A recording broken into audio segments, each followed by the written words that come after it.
পুরা দেখো অনেক দিন পরে আসলাম, ব্লগ করার সময় নেই। দেখো আম ডাল করছি, এই বছরের প্রথম। আমটা কেমন হবে জানি না, এখনো গড়েনি, শক্ত।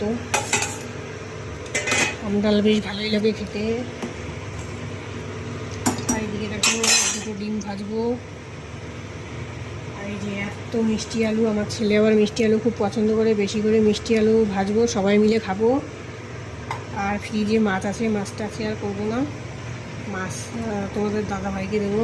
ডিম দুটো ভাজবো আমি এখন।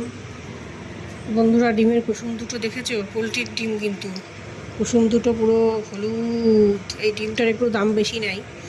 ডিমটা হলুদ রঙের কুসুম, খেতে বেশ টেস্ট লাগে। তোমাদের দাদাভাই খাবে মাছ, ছেলের জন্য আমার জন্য ডিম ভাজা। তোমাদের দাদাভাই ডিম অতটা পছন্দ করে না, ওরা আবার মাছ আর মাছ। ছেলে আবার ডিম পছন্দ করে।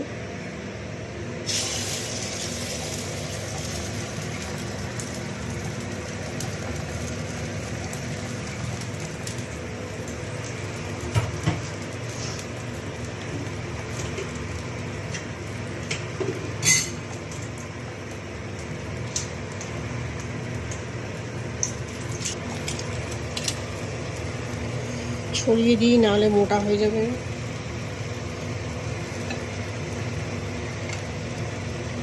ডবল ডিম ভাজা।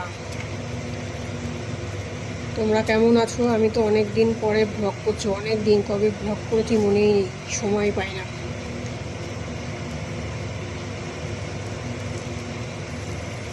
সময় পাই না বলতে বাইরে যাওয়া হয় না, বাইরে গেলে বাইরে ব্লগ করি, রান্নার ব্লগ সেরকম একটা করে বন্ধ করে দিছি, করি না।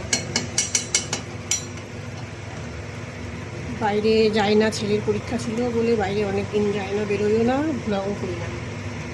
গরম হয়ে গেছে, বলে গেছে।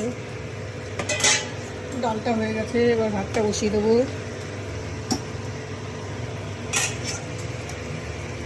দেখো এত বড় ডিম ভাজা দুজনার জন্য। আর ওদিকে ডালটা হয়ে গেছে, ডালটাও নামিয়ে ফেলবো।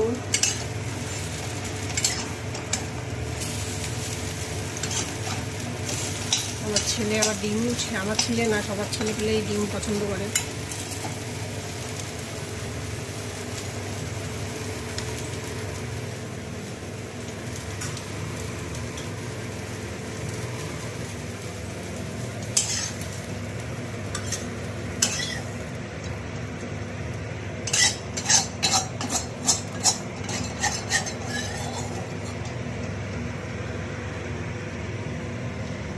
গরম গরম ডিম ভাজার গন্ধটা দারুণ লাগে। মিষ্টি আলুগুলো ভাজবো। মিষ্টি আলু ভাজতে অনেক সময় লাগবে। ও ডালটা হয়ে গেছে, নামিয়ে ফেললাম। ও ভাতের মধ্যে পেঁপে সিদ্ধ আছে, দেখুন ভাতের মধ্যে পেঁপে সিদ্ধ দিচ্ছি।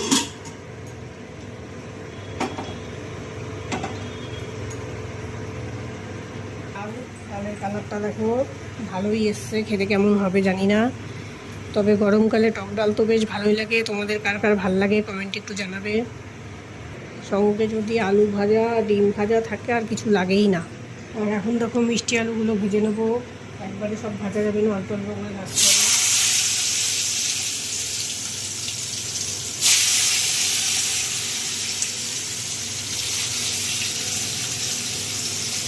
এই অর্ধেকটা দিয়ে দিলাম, আর অর্ধেকটা আবার করে থাকবে।